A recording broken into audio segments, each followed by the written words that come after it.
வணக்கம். நாங்கள் விருதுநகர் மாவட்டம் சாத்தி ஒன்றியம் ஊராட்சி ஒன்றிய நடுவர்களில் சிவனகரத்தில் படிக்கிறோம். நாங்கள் மனித பரிணாம வளர்ச்சி பற்றி பேசப் போகின்றோம்.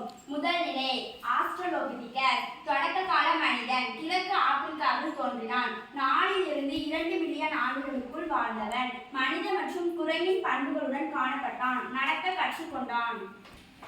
இரண்டாம் நிலை ஹோமோ ஹேபிலஸ். தொடக்க கால மனிதர். 2.3 இருந்து 1.4 மில்லியன் ஆண்டுகளுக்கு வாழ்ந்தவன். இழுபற்றுவதற்கு வசதியாக பெரிய கைகளை பெற்றிருந்தான். முன்பக்கம் நீட்டி கொண்டிருந்த தாடை நீச்சி சுற்று குறைந்து காணப்பட்டான். கருவிகளை உருவாக்கினான். மூன்றாம் நிலை ஹோமோ எரக்டஸ். ஜாவா மனிதன். முழுமையான மனிதர்கள் அல்ல, தற்கால மனிதர்களை விட சிறிய மூளை உடையவர். சுமார் 1.8 மில்லியன் ஆண்டுக்கு முன்னே வாழ்ந்தவர்.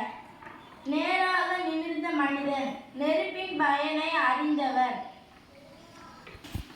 நான்காம் நிலை நியாண்டர்தால். முழுமையான மனிதர்கள் அல்ல, 1,30,000 முதல் 40,000 ஆண்டுகளுக்குள் வாழ்ந்தவன்.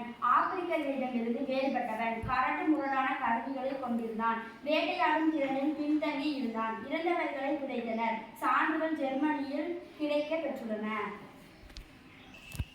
ஐந்தாம் நிலை குரோமெட்னான்ஸ். நவீன மனிதன். கிழக்கு ஆப்பிரிக்காவில் 50,000 ஆண்டுகளுக்கு முன், மேற்கு ஆசியா மற்றும் தென்கிழக்கு ஐரோப்பாவில் 40,000 ஆண்டுகளுக்கு முன் வாழ்ந்தவர்.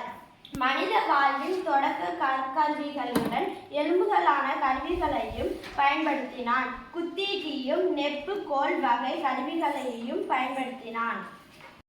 நிலை ஹோமோ சேப்பியன்ஸ். சுயமாக சிந்திக்கும் மனிதன். 3 லட்சம் ஆண்டுகளுக்கு முன் வாழ்ந்தவன். நவீன மனிதன் வேட்டையாடும் மற்றும் உணவு சேகரிக்கும் சமூகமாக வாழ்ந்தவன். கரடு முரடான கருவிகளை பயன்படுத்தினான்.